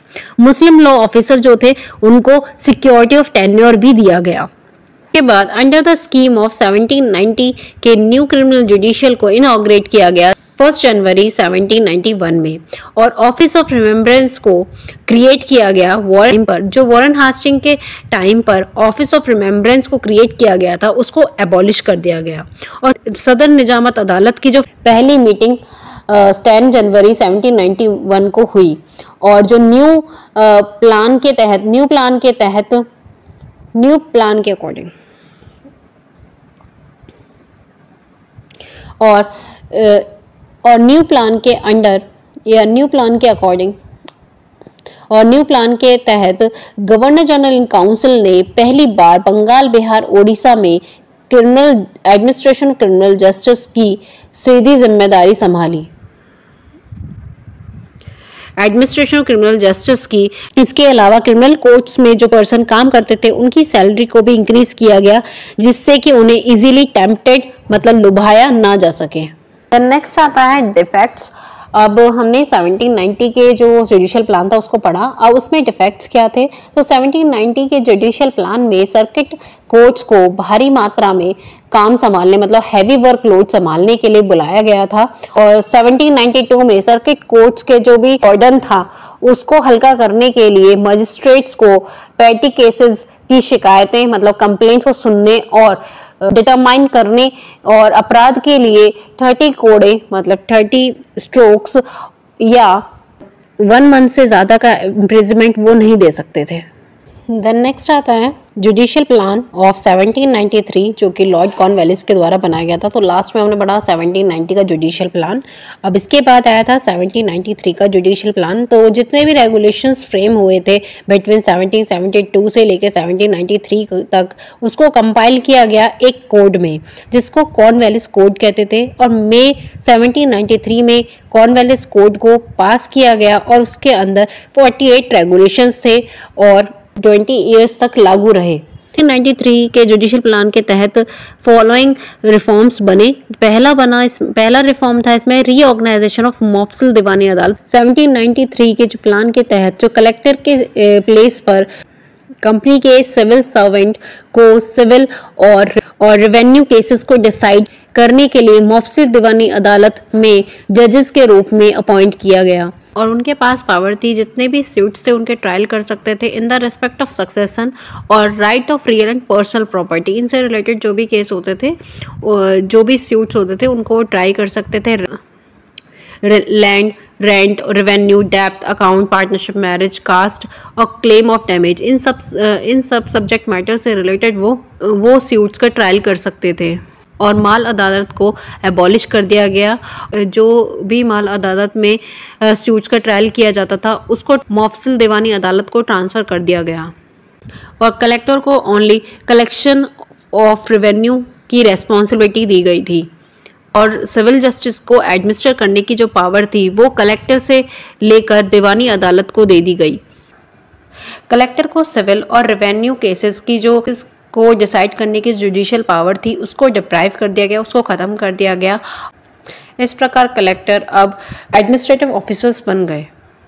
जितने भी पर्सन्स थे एक्सेप्ट ब्रिटिश सब्जेक्ट का मतलब होता है ब्रिटिशर्स को छोड़कर सभी जितने भी पर्सन्स थे वो मुफस्सिल दीवानी अदालत के जुरिडिक्शन में आते थे और अदालत द्वारा कोई भी ऑर्डर, प्रेसिडेंस, डिक्री खुली अदालत के अलावा नहीं दी जानी थी। किसी भी जजेस को जो भी पेंडिंग केसेस थे उनके सामने उनकी पार्टी से कॉरस्पॉन्ड नहीं हो सकते थे और जो पार्टीज थी वो रिप्रेजेंट करती थी अपने केस को अदालत के अंदर राइटिंग में या तो पर्सनली या फिर ऑथराइज्ड वकील के थ्रू। और जो भी रूल ऑफ प्रोसीजर था वो मुफस्सिल दीवानी अदालत द्वारा ऑब्जर्व किया जाता था, चाहे वो रिसीविंग का हो, ट्राई कैसे हो रहा है केस उसका हो, डिसाइड कैसे हो रहा है, वो सारे रूल्स ऑफ प्रोसीजर जो थे वो फॉलो किए जाते थे। और इसके अंदर पीरियड ऑफ लिमिटेशन जो था वो फिक्स था जो कि 12 ईयर्स के लिए था। सेकंड आता है executive subject to judicial control. जितने भी एग्जीक्यूटिव ऑफिसर थे इंक्लूडिंग कलेक्टर वो एक्ट करते थे अंडर द जुरिडिक्शन ऑफ दीवानी अदालत के अंतर्गत अपनी ऑफिशियल कैपेसिटी के अनुसार। अगर कोई person servant of a company की एक्ट से पीड़ित था या एग्रीव था तो उस ऑफिसर के खिलाफ वो स्यू कर सकता था ऑर्डिनरी कोर्ट में। देन तीसरा रिफॉर्म आया था ब्रिटिश सब्जेक्ट और कंपनी अदालत को लेकर। ब्रिटिश सब्जेक्ट मतलब ब्रिटिशर्स और नेटिव ऑफ इंडिया जो कि इंडियंस थे उनके बीच में इनएडुकेट डिस्टिंक्शन एग्जिस्ट करता था, मतलब उनके बीच में इक्वालिटी नहीं थी। जो दीवानी अदालत थी उसके पास पावर थी कि वो कॉग्निजेंस ले सकता था सभी केसेस में जो कि ब्रिटिश सब्जेक्ट द्वारा किए जाते थे अगेंस्ट नेटिव, अगेंस्ट इंडियंस के। बट जो अगर नेटिव कोई अगर क्लेम करता था, मतलब अगर कोई इंडियन है वो क्लेम करता था अगेंस्ट ब्रिटिशर्स, तो वो दीवानी अदालत द्वारा एनफोर्स नहीं किया जाता था। इस डिफेक्ट की वजह से इसके अंदर रेमेडी बनाई गई कि दीवानी अदालत का जो जुरिडिक्शन था वो ब्रिटिश सब्जेक्ट के जो भी डिस्प्यूट हुआ है, मतलब ब्रिटिशर्स के ऊपर जितने भी ब्रिटिशर्स हैं वो किसी भी ब्रिटिश सब्जेक्ट मैटर से रिलेटेड अगर कोई डिस्प्यूट होता है जो कि सिविल नेचर का होगा जिसकी वैल्यू 500 से ज्यादा तक नहीं होनी चाहिए। इस केस में क्या होता था, जो ये सिविल नेचर का जो केस था, इस तरीके का जो केस होता था जिसकी वैल्यू 500 तक होती थी, वो दीवानी अदालत के पास पहुंच जाता था वो केस। और अगर 500 से ज्यादा का होता था, अगर कोई British subject matter civil nature का अगर कोई ऐसा केस होता था तो उसका जुरिडिक्शन जो था वो सुप्रीम कोर्ट में जाता था, डायरेक्ट कलकत्ता, जो कि क्रिएट किया गया था 1774 में। और कंपनी कोर्ट के पास ब्रिटिशर्स को लेकर कोई जुरिडिक्शन नहीं था उस टाइम पे। तो फोर्थ आता है establishment of provincial court of appeal. 1793 के प्लान जो था उसके अंदर 4 प्रोविंशियल कोर्ट ऑफ अपील को स्टैब्लिश किया गया, जो कि कलकत्ता, पटना, ढाका और मुर्शिदाबाद में था। हर कोर्ट को प्रिसाइड किया जाता था 3 इंग्लिश जजेस द्वारा, मतलब कि हर कोर्ट में 3 इंग्लिश जजेस होते थे और एटलीस्ट क्योरम को बनाने के लिए 2 जजेस का होना जरूरी था।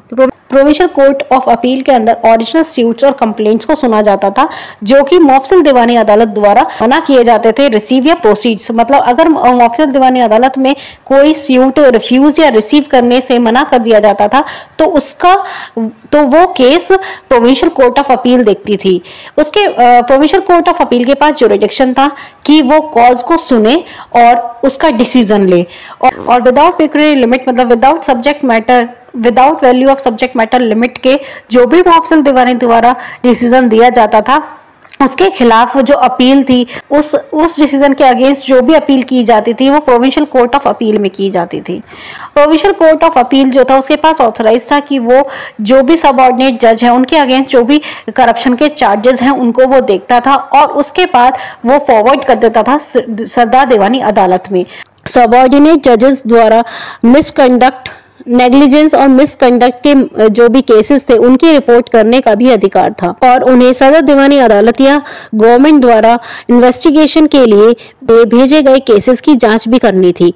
प्रोविंशियल कोर्ट ऑफ अपील के डिसीजन उन केसेस में फाइनल माने जाते थे जिनमें सब्जेक्ट मैटर 1000 से अधिक नहीं होती थी और इन कोर्ट्स से 1000 से अधिक के जो भी केसेस होते थे उन्हें सदर दीवानी अदालत में उसकी अपील की जा सकती थी। नेक्स्ट आता है रीऑर्गेनाइजेशन ऑफ सदर दीवानी अदालत। 1793 के जुडिशियल प्लान के अकॉर्डिंग सदर दीवानी अदालत को रीस्टैब्लिश किया गया कलकत्ता में। सदर दीवानी अदालत के अंदर गवर्नर जनरल और मेंबर ऑफ सुप्रीम काउंसिल बैठते थे और जो प्रोविंशियल कोर्ट के अंदर जो केसेस जाते थे जिनके सब्जेक्ट मैटर 1000 से ऊपर का होता था उनकी अपील वो सुनते थे और जो फर्दर अपील जो की जाती थी, मतलब 5000 से ऊपर के जो केसेस होते थे या मैटर ऑफ डिस्प्यूट होता, सब्जेक्ट मैटर ऑफ डिस्प्यूट होता था, तो उन केसेस की अपील किंग इन काउंसिल में की जाती थी और जो सदर दीवानी अदालत था वो डिसीजन ले सकता था अप टू द 5000, मतलब कि 5000 के मैटर जो थे 5000 तक के जो मैटर थे वो सरदार दीवानी अदालत उसका डिसीजन दे सकता था और 5000 से ऊपर के जो भी केसेस होते थे, सब्जेक्ट मैटर जो वैल्यू ऑफ सब्जेक्ट मैटर होते थे वो किंग इन काउंसिल में उन केसेस को सुना जाता था। ये कोर्ट डील करती थी जो भी कंप्लेन होते थे करप्शन के या फिर इनकम्पिटेंसी से रिलेटेड जो भी कंप्लेंट्स होती थी सबऑर्डिनेट जज के अगेंस्ट, उन केसेस को, उन मैटर्स को ये कोर्ट देखती थी। इस कोर्ट के पास पावर थे कि ये सुपरवाइज कर सकती थी और कंट्रोल कर सकती थी लोअर कोर्ट्स के फंक्शंस को और ये डायरेक्शन देती थी कोर्ट ऑफ दीवानी अदालत और प्रोविंशियल कोर्ट ऑफ अपील को किसी भी केस को रिसीव या डिस्पोज करने के लिए। सरदार दीवानी अदालत के पास पावर थी कि वो जो मौफसिल दीवानी अदालत के रिगार्डिंग कोई भी अगर डिसीजन होता था उसकी अपील को रिसीव कर सकता था और यहाँ तक कि जो भी कोई प्रोविंशियल कोर्ट ऑफ अपील के अंदर जो कोई केस है प्रोविंशियल कोर्ट का, वो उस केस को आगे बढ़ने से मना कर दे या फिर उसको छोड़ दे, ऐसे तरीके के जो मैटर होते थे वो सरदार दीवानी अदालत में सुने जाते थे। देन 6 पॉइंट आता है मुंसिफ कोर्ट्स और नेटिव कमिश्नर। 1793 के प्लान में नेटिव कमिश्नर्स को अपॉइंट किया गया जो कि सिविल सूट को डिसाइड करते थे, जो कि मनी के मैटर में होता था या पर्सनल प्रॉपर्टी से रिलेटेड होता था, बट उसकी जो वैल्यू थी वो नॉट एक्सीडिंग 50 रुपीज़, मतलब 50 रुपीज़ तक के जो भी मैटर होते थे वो नेटिव कमिश्नर देखते थे और उन ऑफिसर्स को मुंसिफ्स कहा जाता था। ये नंबर ऑफ कमिश्नर्स जो होते थे वो हर डिस्ट्रिक्ट में होते थे, ये डिपेंड करता था कि वहाँ पर कितना वर्क है जिसे वो निपटा सकें और इनका जो सिलेक्शन होता था वो लैंडलॉर्ड और फार्मर्स के द्वारा, मतलब जमींदार थे उनके द्वारा सिलेक्शन उनका किया जाता था और कोई भी क्वालिफिकेशन नहीं रखी जाती थी अपॉइंटमेंट के लिए। सारे डिसीजन जो थे मुंसिफ के वो अपीलेबल थे मौफसिल दीवानी अदालत में और सेकंड जो अपील की जा सकती थी वो प्रोविंशियल कोर्ट ऑफ अपील में सुनी जा सकती थी। मुंसिफ को अलाउ नहीं था कि वो सैलरी लें या अलाउंस लें, बट वो कमीशन लेते थे 1 आना, जो कि आना का मतलब होता है गोल्ड कॉइन। 1 गोल्ड कॉइन उन्हें मिलता था पर रुपी पे, और 1 पर रुपी उस टाइम पे 16 आना के ऊपर 16 आना के इक्वल होती थी। जैसे वो उन केसेस को डिसाइड करते थे, कमीशन बेस पे ही वो लिटिगेशंस को देखते थे। देन नेक्स्ट आता है 7th point, creation of registrar court. हर मौफसिल दीवानी अदालत में रजिस्ट्रार 7 काम करता था, जो कि सर्वेंट होता था कंपनी का वो, और जो जज थे मौफसिल दीवानी अदालत के, वो जो भी वो रजिस्ट्रार के पास स्यूट्स को रेफर करते थे जो कि मनी और पर्सनल प्रॉपर्टी से रिलेटेड था, जिसका सब्जेक्ट मैटर 200 से ज़्यादा नहीं होता था। इस अरेंजमेंट को इसलिए बनाया गया था जिससे कि वो एक्युमुलेशन कर सकें एरिया का, जो भी बकाया अमाउंट होता था इससे रिलेटेड जो भी केसेस होते थे उनसे वो रिलीव ले सकें दीवानी अदालत के अंदर। इसीलिए जो रजिस्ट्रार थे उनको साथ काम करने के लिए रखा गया। जितने भी केसेस डिसाइड किए जाते थे रजिस्ट्रार द्वारा, उस दीवानी अदालत के जो जज था वो काउंटर साइन करता था, और जो रजिस्ट्रार था वो इंडिपेंडेंट स्टेटस उसका नहीं था, और वो कोई अपनी तरफ से जजमेंट नहीं दे सकता था। 8th पॉइंट आता है एबोलिशन ऑफ कोर्ट फी। 1793 में कोर्ट फी को एबॉलिश कर दिया गया। इस एबोलिशन ऑफ कोर्ट फी की वजह से जो पुअर पीपल थे उनको रिलीफ मिला, और कोर्ट के जो दरवाजे थे वो सभी के लिए ओपन हो गए, चाहे वो रिच हो चाहे वो पुअर हो, सभी लोग वहां पर अपना केस फाइल कर सकते थे। देन 9th पॉइंट आता है security of tenure of Indian law officer.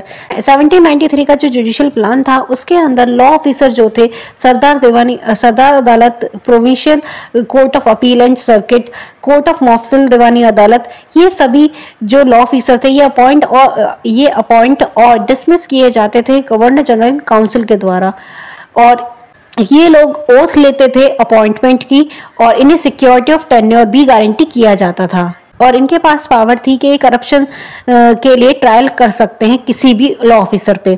और जो गवर्नर जनरल काउंसिल था वो एक फाइनल अथॉरिटी थी जो कि कोई भी एक्शन ले सकती थी।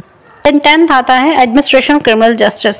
1793 के प्लान में एडमिनिस्ट्रेशन ऑफ क्रिमिनल जस्टिस में कुछ मॉडिफिकेशन किए थे। पहला इसमें यही पॉइंट आता है कि जो कलेक्टर थे वो मजिस्ट्रेट के रूप में जो काम करते थे अंडर द स्कीम 1790 में, उनकी मैजिस्ट्रियल पावर को कम कर दिया गया, और जो मौफसिल दीवानी अदालत है उनको वो मैजिस्ट्रियल पावर दे दी गई, और मौफसिल दीवानी अदालत मजिस्ट्रेट का जो सेम पावर फंक्शंस थी जो कलेक्टर को असाइन की गई थी उन काम को वो करते थे। देन नेक्स्ट आता है जुडिशियल पावर, जो मजिस्ट्रेट की उसे रीडिफाइन किया गया।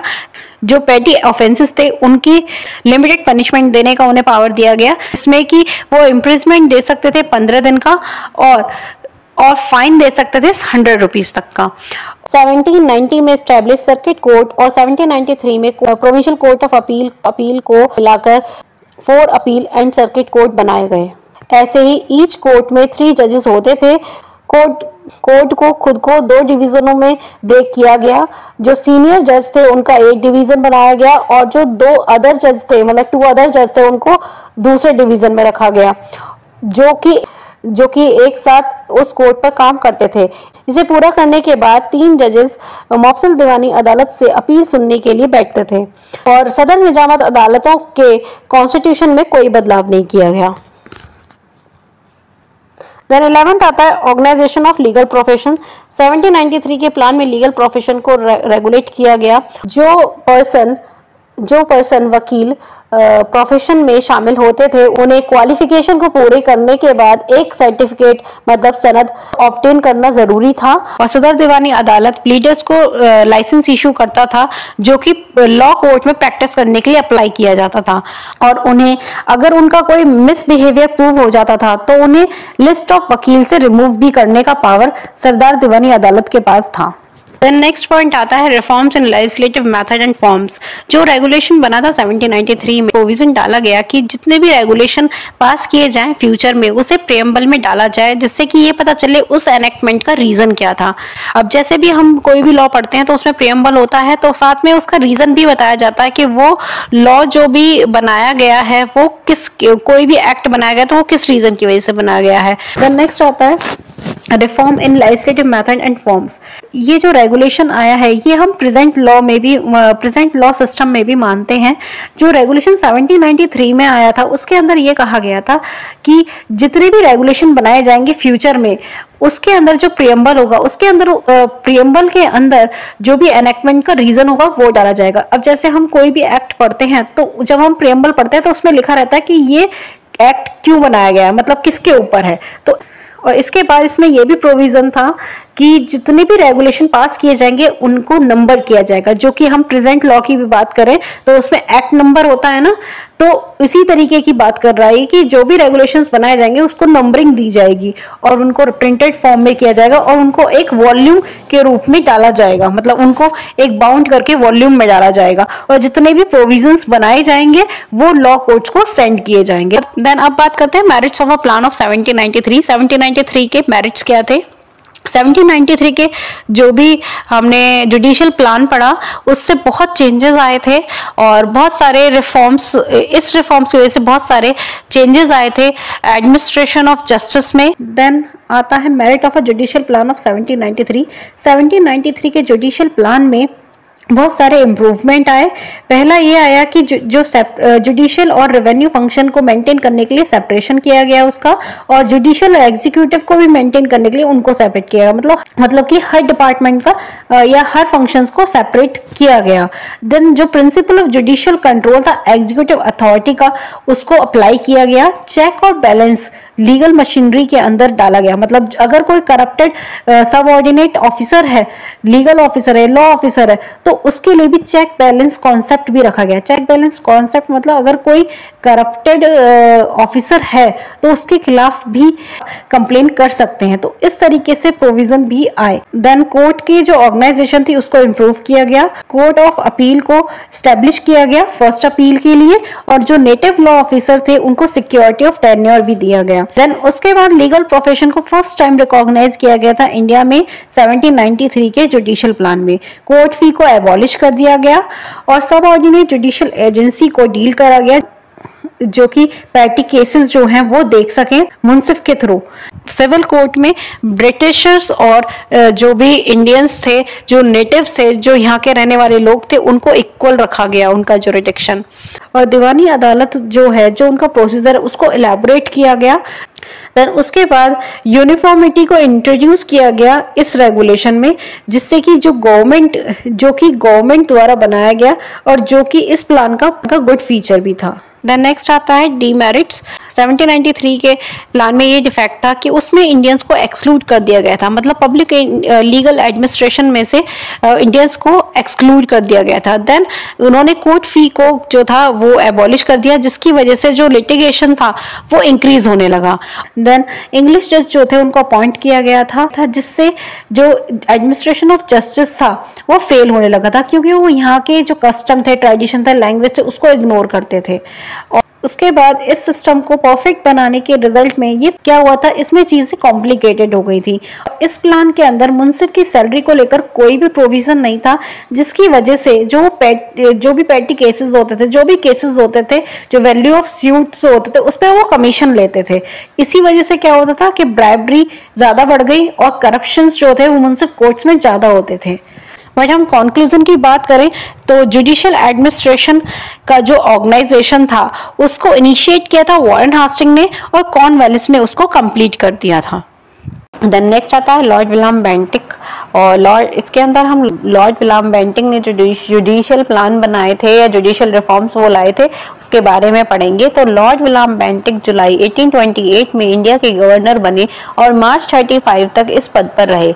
इस पीरियड के दौरान उन्होंने जुडिशियल एडमिनिस्ट्रेशन में कई सुधार किए और जो कि कई मामलों में ओरिजिनल थे, और उनके द्वारा बनाई गई मैनी ऑफ द इंस्टीट्यूशंस हमारे प्रेजेंट जुडिशियल सिस्टम का बेसिस बनती हैं। देन आता है क्रिएशन ऑफ सदर अदालत एट इलाहाबाद। इलाहाबाद में सदर अदालत का कैसे क्रिएशन हुआ था इसके बारे में पढ़ेंगे। तो अभी तक कलकत्ता में केवल एक सदर अदालत थी। लोगों को इस कोर्ट से न्याय पाने के लिए लॉन्ग डिस्टेंस ट्रैवल करना पड़ता था। कम दिनों में मीन्स ऑफ कम्युनिकेशन की भी कमी के कारण लोगों के लिए आगरा या इलाहाबाद इतनी दूर ट्रैवल करना बहुत मुश्किल हो जाता था। इसलिए कई मामलों में या कई केसेस में लोग अदालत जाने के बजाय इनजस्टिस सफ़र करना पसंद करते थे। जो भी सदर अदालत थी वो बहुत दूर थी, इसीलिए उनके लोकल एरिया में एक सदर अदालत बनाई जाए जिसमें जुरिडिक्शन कंपनी के अंडर होगा। देन आता है, अब इसमें 3 रिफॉर्म्स बनाए गए। अब इसके अंदर हम रिफॉर्म्स पढ़ेंगे। तो पहला आया आपका रिफॉर्म इन क्रिमिनल जुडिशरी, दूसरा है सिविल जुडिकेचर में जो रिफॉर्म्स आए, देन थर्ड में आता है जो कि रेवेन्यू मैटर्स से रिलेटेड जो भी रिफॉर्म्स आए। तो फर्स्ट हम पढ़ रहे हैं रिफॉर्म्स इन क्रिमिनल जुडिशरी।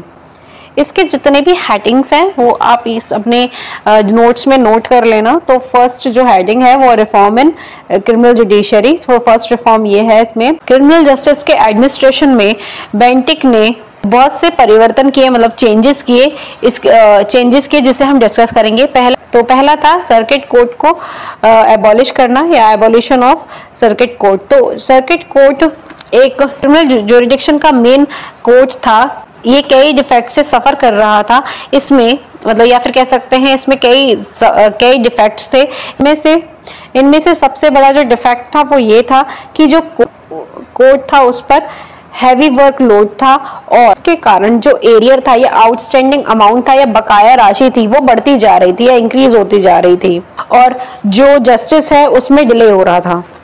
और कई केसेस में सदर निजामत अदालत को रेफरेंस किया जाता था, जो कि मैटर्स होते थे ईयर्स में या फिर सालों तक की जो सुनवाई थी वो नहीं करती थी और जो एक्यूज थी वो अपनी बारी आने के लिए जेल में बहुत लंबा वेट उन्हें करना पड़ता था। देन तीसरा इसका ये डिफेक्ट था, नंबर ऑफ सर्किट कोर्ट्स जो थे वो बहुत लिमिटेड थे और उनका जो जुरिडिक्शन था वो बहुत बड़ा था, बहुत लार्ज टेरिटोरियल जुरिडिक्शन था।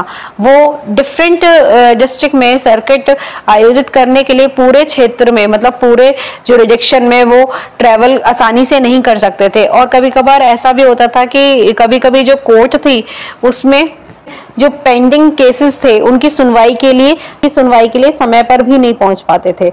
नेक्स्ट आता है, टेरिटरी बहुत बड़ी थी और जो कोर्ट का टर्न था वो हार्डली ट्वाइस अ ईयर होता था, मतलब कि साल में मुश्किल से 2 साल आने के कारण तो फिर ये कोर्ट जो है ये अंडरस्टैंड नहीं कर पाता था लोगों का नेचर और उनका लोकल जो सर्कमस्टेंस था, जिस तरीके केसेस थे उसके सर्कमस्टेंसेस को समझ नहीं पाता था। तो कई बार ऐसा होता था जो इनोसेंट पीपल थे उन्हें पनिशमेंट मिल जाती थी और जो रियल कल्प्रिट होते थे वो फ्री हो जाते थे।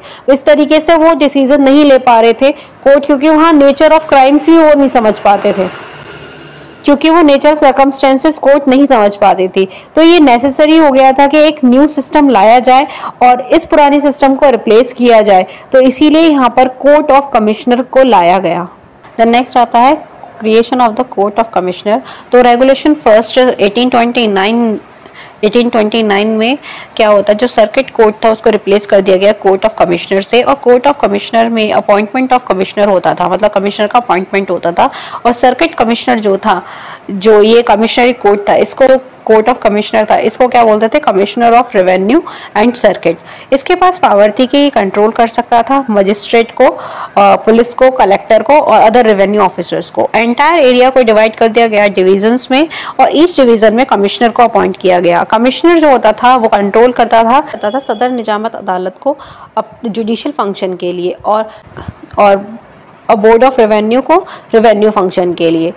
सर्किट कोर्ट की पावर का यूज़ करने के अलावा कमिश्नर्स को मजिस्ट्रेट और जॉइंट मजिस्ट्रेट के डिसीजन के अगेंस्ट अपील सुनने का भी अधिकार था। अपील में कमिश्नर का फैसला फाइनल होता था और सदर निजामत अदालत में आगे कोई अपील या रिवीजन नहीं होता था। देन नेक्स्ट आता है creation of court of district and session जज। रेगुलेशन 7 1831 के अकॉर्डिंग जो गवर्नमेंट थी वो डिस्ट्रिक्ट दीवानी अदालत के जजेस को ड्यूटीज़ देती थी सेशन के अंदर। जब जो जजेस थे उनका सेशन जो मिलता था वो 1 साल में 4 बार था, मतलब 1 ईयर में 4 टाइम्स उनका सेशन होता था, इसलिए उनको सेशन जज कहते थे। इस टाइम पे वो क्रिमिनल वर्क या क्रिमिनल रिलेटेड मैटर जो होते थे उनको नहीं देखते थे, तो उनको डिस्ट्रिक्ट जज कहा जाता था। मतलब कोर्ट डिस्ट्रिक्ट कोर्ट होता था, उसके अंदर ही सेशन जज होते थे और सेशन जज उन केसेस की सुनवाई करते थे जो मजिस्ट्रेट द्वारा उन्हें सौंपे जाते थे। देन नेक्स्ट आता है creation of collector magistrate. Lord Warren Hastings अपनी स्कीम जो उनकी जो प्लान थी 1821 में, उसमें गवर्नमेंट जो थी वो कलेक्टर्स को मैजिस्ट्रियल पावर दे सकती थी, बट जो अथॉरिटी वो एक्चुअली में एक्सरसाइज मतलब वो एक्चुअली में वर्क नहीं कर पा रही थी, क्योंकि उस टाइम पे कलेक्टर के पास जो था पावर बहुत सारी उन्हें दे दी थी during the times of Warren Hastings. But जब बेंटिक का टाइम आया या फिर बेंटिक का जब जुडिशियल प्लान, जब वो गवर्नर जनरल बने बेंटिक, तो जो प्रोविज़न था वो फुली यूटिलाइज हुआ। जो कलेक्टर थे उनको ऑथराइज दिया गया कि वो अपना मैनेजरल फंक्शन करें, और इसी वजह से इंस्टीट्यूशन ऑफ कलेक्टर मजिस्ट्रेट को क्रिएट किया गया। देन नेक्स्ट आता है increase participation of Indians. Lord Bentinck के रेगुलेशन ऑफ 1831 के through criminal administration of justice में इंडियन की जो पार्टिसिपेशन थी वो बढ़ाई गई, जिसमें मजिस्ट्रेट को किसी भी क्रिमिनल केस को इन्वेस्टिगेट करने के लिए सदर अमीन या प्रिंसिपल सदर अमीन को रेफर करने के लिए ऑथराइज था। इन इंडियन ऑफिसर्स को इन पावर्स को डिक्लेयर किया गया था 1832 में। देन नेक्स्ट आता है reform in civil judicature. Then next आता है रिफॉर्म इन सिविल जुडिकेचर। इसमें देन नेक्स्ट आता है reform in civil judicature. Then next आता है reform in civil judicature. Meaning इसका मीन है कि सिविल जस्टिस में जो सिविल जस्टिस। देन नेक्स्ट आता है reform in civil judicature. Bentinck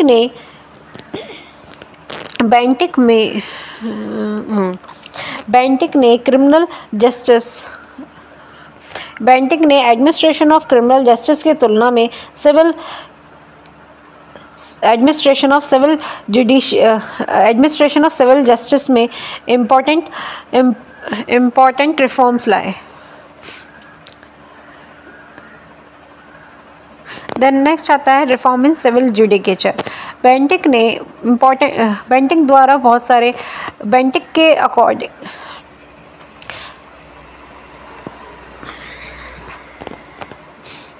then next आता है रिफॉर्म इन सिविल जुडिकेचर। बहुत सारे इम्पॉर्टेंट रिफॉर्म्स आए बेंटिक के द्वारा, बट इसके अंदर एडमिनिस्ट्रेशन ऑफ सिविल जस्टिस के ज़्यादा रिफॉर्म्स थे एडमिनिस्ट्रेशन ऑफ जस्टिस के अकॉर्डिंग नहीं। देन नेक्स्ट आता है रिफॉर्म इन सिविल जुडिकेचर, मतलब सिविल जस्टिस में क्या क्या रिफॉर्म्स आए। तो एडमिनिस्ट्रेशन ऑफ क्रिमिनल जस्टिस से ज़्यादा जो रिफॉर्म्स थे, ज़्यादा इंपॉर्टेंट रिफॉर्म्स बेंटिक द्वारा एडमिनिस्ट्रेशन ऑफ सिविल जस्टिस के लिए आए थे। तो पहला आया था enhancement in the power of Munsif and सदर अमीन।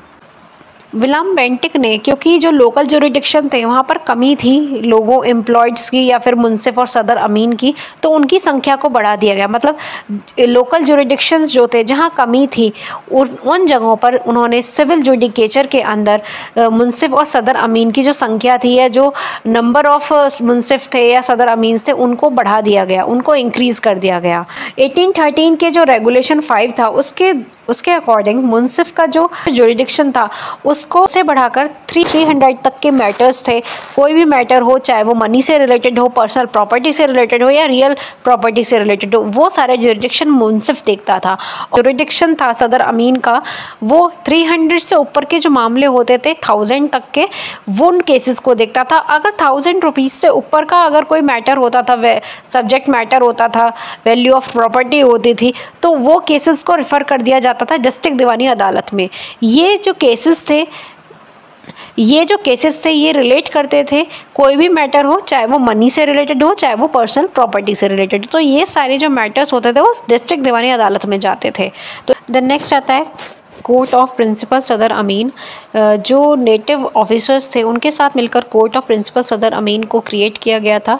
प्रिंसिपल सदर अमीन के अंदर जो अपॉइंट किए जाते थे, जो लोग अपॉइंट किए जाते थे वो गवर्नर जनरल काउंसिल के द्वारा किए जाते थे, और उनके पास पावर थी कि वो सिविल नेचर से रिलेटेड डिसाइड कर सकते हैं केसेस को जिनकी वैल्यू 1000 रुपीज़ तक की होती थी।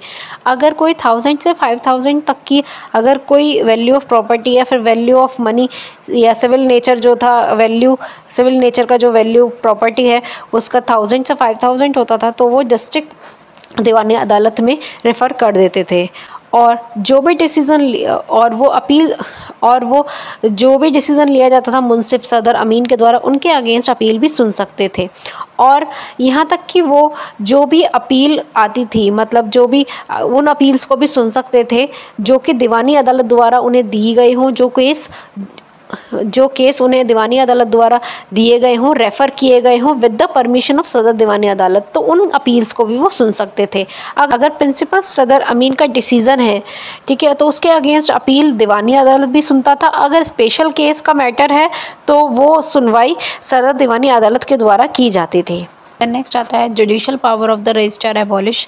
जो रजिस्ट्रार की जुडिशल पावर थी उसको एबॉलिश कर दिया गया और वो जो पावर थी वो ट्रांसफ़र कर दी गई सदर अमीन और प्रिंसिपल सदर अमीन को।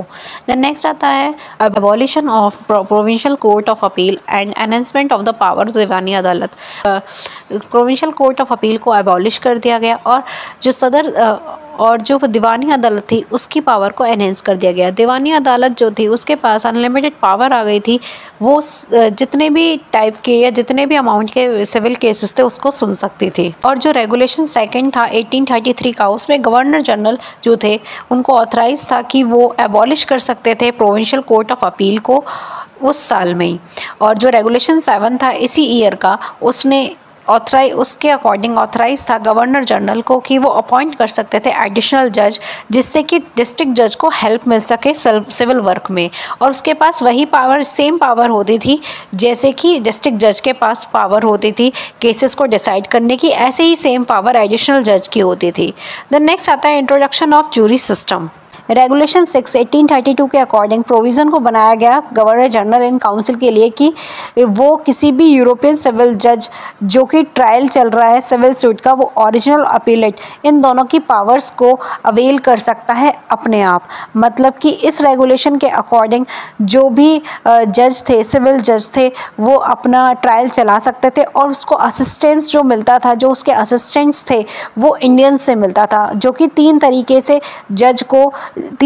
से जो जूरी मेंबर थी वो काम करती थी। फर्स्टली जो जज थे उन्हें रेफ़र किया जाता था, जो भी सूट था रिलेटेड टू पंचायत से रिलेटेड जो भी कोई सूट होता था उनसे रिलेटेड वो उन जज को दिया जाता था और उनके लिए वो रिपोर्ट बनाते थे और उनके लिए वो इन्वेस्टिगेट करते थे। उसके बाद वो रिपोर्ट बनाते थे, उसके बाद वो जूरी मेंबर के पास आती थी, उसके बाद उस केस को डिसाइड किया जाता था। देन सेकेंडली आता है जो जज थे उसके अंदर 2 या 2 से ज़्यादा पर्सन जो थे वो एज अ एसेसर के रूप में काम करते थे, जिनका काम था कि वो जज को हेल्प करते थे जब विटनेस का एग्जामिन करना हो, और जो एसेसर थे वो सेपरेट रिपोर्ट बनाते थे इसके रिगार्डिंग। देन थर्डली था जो जज थे वो किसी भी पर्सन को अपॉइंट किया जाता था जज के रूप में जो कि जूरी मेंबर की तरह काम करते थे और जो कि सजेस्ट, जो भी अगर कोई इन्वेस्टिगेशन या इंक्वायरी होती थी उस पॉइंट को सजेस्ट करने का भी उनको पावर था। तो जैसे क्या होता था पहले, जूरी मेंबर जो भी केस अगर ट्रायल आता था,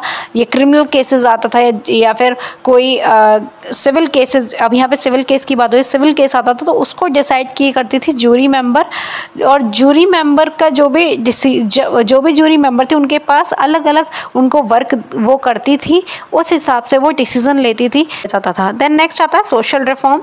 जो विलियम बेंटिक के द्वारा सोशल रिफॉर्म आया था, जो मेन जो हाईलाइटेड सोशल रिफॉर्म था वो था सती सिस्टम। सती सिस्टम को ऑफेंस माना गया था और 1829 में विलियम बेंटिक ने बोल्ड डिसीजन लिया था कि उन्होंने ये जो सती सिस्टम चला था उसको एबॉलिश कर दिया था। द नेक्स्ट आता है रिफॉर्म इन रेवेन्यू मैटर। तो रेवेन्यू मैटर्स में क्या क्या रिफॉर्म्स आए थे? तो पहला जो रेगुलेशन 8 था 1831 का, उसने जो रेवेन्यू मैटर्स थे उसकी पोजीशन को चेंज कर दिया था और जो कलेक्टर थे, जो भी केसेस होते थे रिलेटेड टू क्लेम्स या आउटस्टैंडिंग रेंट से रिलेटेड, जो भी इनसे रिलेटेड जो केसेस होते थे रेवेन्यू मैटर से रिलेटेड, वो कलेक्टर देखता था और उसके पास ऑथराइज था कि वो एग्जीक्यूट कर सकता है ऑर्डर को, डिक्री को पास कर सकता है। दीवानी अदालत जो थी उनके सारे जो भी पावर्स थी इन रेवेन्यू मैटर्स से रिलेटेड, वो क्या था कि जो पहला जो जजमेंट जो देता था वो कलेक्टर देता था और उसके पास ऑथराइज था कि वो एग्जीक्यूट कर सकता है सभी ऑर्डर्स को, और जो भी डिक्री पास की गई है उसके द्वारा उनको एग्जीक्यूट करने की पावर कलेक्टर को थी। दीवानी अदालत को जो भी रेवेन्यू से रिलेटेड जो सब्जेक्ट से या रेवेन्यू सब्जेक्ट मैटर्स से रिलेटेड जो भी पावर्स थी उनसे उन्हें डिप्राइव कर दिया, मतलब उनसे वो ले लिया गया। और सिवाय इसके कि यदि अगर कोई फ्रेश रेगुलर सूट फाइल किया जाता है तो यह कलेक्टर के डिसीज़न को रिवाइज़ कर सकता है। और जो रिवाइजिंग पावर थी वो प्रिंसिपल सदर अमीन और सदर अमीन को और मुंसिफ को दी गई थी अकॉर्डिंग टू पेक्यूनरी जुरिडिक्शन। जितनी भी पेक्यूनरी जुरिडिक्शन थी, मतलब जितना भी सब्जेक्ट मैटर की वैल्यू जुरिडिक्शन थी, उसके अकॉर्डिंग रिवाइजिंग पावर इन्हें दे रखी थी। इस प्रकार जो नेटिव ऑफिसर्स थे उनको कलेक्टर के डिसीज़न को बदलने की शक्ति भी पावर ग्रांटेड थी। इस रेगुलेशन से जो प्रॉब्लम्स थी आउटस्टैंडिंग अमाउंट की या बकाया की या फिर जो भी डिले होता था दीवानी अदालत में, उसको इजी कर दिया। बट एक रेट्रोग्रेड स्टेप भी हो गया। रेट्रोग्रेड स्टेप मतलब जो एक पिछला हुआ एक स्टेप भी हो गया कि जो स्कीम जो उन्होंने कॉर्नवालिस ने उस कॉन्सेप्ट को उन्होंने एब्रोगेट कर दिया था, मीनिंग उन्होंने उस कॉन्सेप्ट को रद्द कर दिया था। सो लर्नर्स, आज का वीडियो हमारा यहीं कंप्लीट होता है, जिसमें हमने अदालत सिस्टम को कंप्लीट किया है, जिसके अंदर जुडिशल रिफॉर्म्स आए।